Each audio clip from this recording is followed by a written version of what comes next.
Boa noite. Boa noite. É horrível, né? Gravar. Ai, meu Deus. Se você ficar um pouquinho na diagonal, já tá ótimo. Pode começar?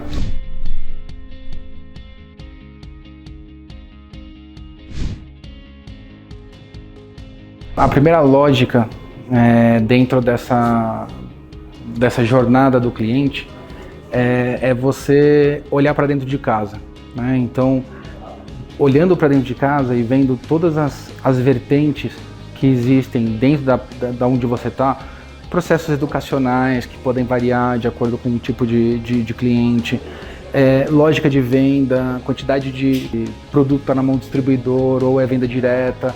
Assim, tem um N quantidade de fatores que você tem que olhar para depois você construir a sua personalização. Porque uma coisa que eu vejo é o seguinte, às vezes a gente tem one fan de tipo, não, pô, vamos fazer um bagulho diferente, tal, não sei o quê. E a hora que você entra para dentro de casa com os resultados que você pode obter das personalizações, você tem um problema que você pode ser que não tenha a lógica comercial que vai ser necessária para dar seguimento para isso, né? Então, você começa a gerar um monte de demanda, gerar um monte de lead, e esses leads não vão ser atendidos. Por mais que eles sejam qualificados, você não tem braço suficiente ou você não tem uma lógica comercial suficiente para poder atender esses leads. Então, eu vejo que essa personalização começa olhando para dentro de casa e ver quais são as capacidades que a empresa tem para você poder ir para fora e segmentar campanhas muito bem direcionadas para leads muito bem especificados.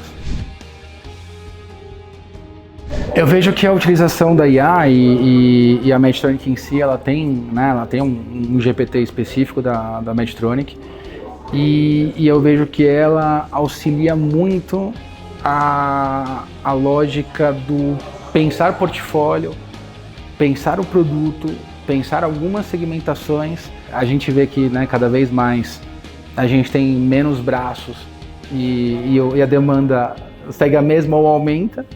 Então, assim, a IA ela é muito importante nesse cenário para poder ajudar também em algumas tarefas que tiram um nível de operacionalidade e te permitem pensar em outras coisas, né? Então, ela facilita para você ganhar mais tempo de produção criativa e menos tempo de produção operacional. Por hoje, é como a gente está usando a IA, pelo menos na América Latina. E sim, a gente vê com bons olhos usar a IA também para outros tipos de segmento, né? Então, começar a entender como é que a gente pode usar a IA para poder fazer uns chatbots mais interessantes, para fazer captura de informação de cliente, para ver como é que os desempenhos dos nossos simpósios, congressos, etc., estão rodando, né? Jogando uma base de dados para dentro da IA e gerando uns prompts de análise sobre isso. Essas são coisas que a gente está pensando. A Medtronic tem uma coisa muito legal nesse sentido, que é a origem da Medtronic, há 75 ou mais, e já perdi até as contas da quantidade de anos, né? Ela vem muito centralizada no paciente. O nosso lema de organização, né, que é o processo de você aliviar a dor do paciente, aí você restaura a saúde do paciente para depois prolongar a vida.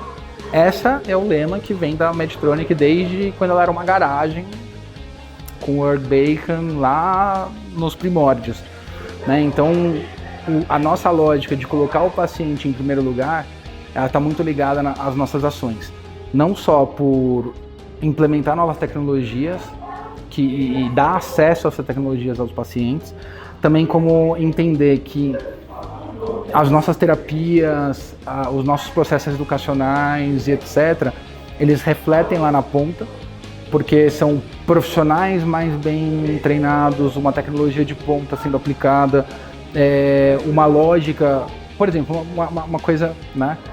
Um processo cirúrgico bobo que é uma cirurgia de apêndice. Pô, você faz uma cirurgia aberta hoje, o tempo de recuperação é gigantesco perto de um tempo de recuperação de uma cirurgia laparoscópica. E a gente, como indústria, né, a gente mostra para os diferentes players da saúde o quanto isso é importante. Então a gente vai fazer uma análise comercial, a gente vai fazer uma análise de custo-efetividade, a gente vai fazer uma análise de quanto tempo o paciente precisa para se recuperar, a gente vai fazer uma análise, né, de health economics para entender o que pesa mais para o hospital ter uma cirurgia com um valor menor, né, específico para aquele processo cirúrgico, uma recuperação maior ou uma possibilidade de algum tipo de desdobramento negativo com um processo cirúrgico, ou um processo cirúrgico mais simples, onde o custo inicial pode ser um pouco maior, mas todo o resto impacta nessa cadeia, né? Então, sempre olhando para o paciente, inclusive na própria elaboração dos produtos, né, e na tecnologia. Então, por exemplo, eu vou ter um marca-passo X, ou eu vou ter um marca-passo que é o menor marca-passo do mercado, onde a bateria vai durar um tempo muito alto, a gente vai ter a necessidade de fazer algum processo cirúrgico muito tempo depois, justamente porque toda a lógica da empresa está olhando sempre para o paciente.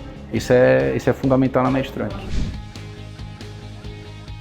Sim, existe uma enorme necessidade do que a gente chama de tropicalizar, né, levando em consideração que a gente é uma empresa americana, onde as regras de negócio elas mudam. Exemplo, sei lá, nos Estados Unidos eu posso pegar o produto A e o produto B, fazer comparação entre eles e colocar isso no material publicitário. Então eu vou entregar para um médico um catálogo, um brochure, uma campanha digital que diz que meu produto é 5 vezes mais não sei o que o produto do concorrente, e tá tudo bem. A gente não consegue fazer esse tipo de coisa aqui dentro do Latinoamérica, né? E aí não só o Brasil, mas a grande maioria dos países latinos. E então assim, a gente tem a necessidade de olhar a questão regulatória do conteúdo, a gente tem que olhar o jogo de palavras e a lógica de palavras que são usadas para poder mostrar essas features de produto e poder tropicalizar isso para que os diferentes países da América Latina possam interpretar aquilo que os Estados Unidos, por exemplo, está dizendo de uma maneira que seja o mais fidedigna possível com a realidade do país, né? Ou com a realidade daquele mercado que muitas vezes ainda está em desenvolvimento em comparação com os Estados Unidos e alguns outros players de Europa.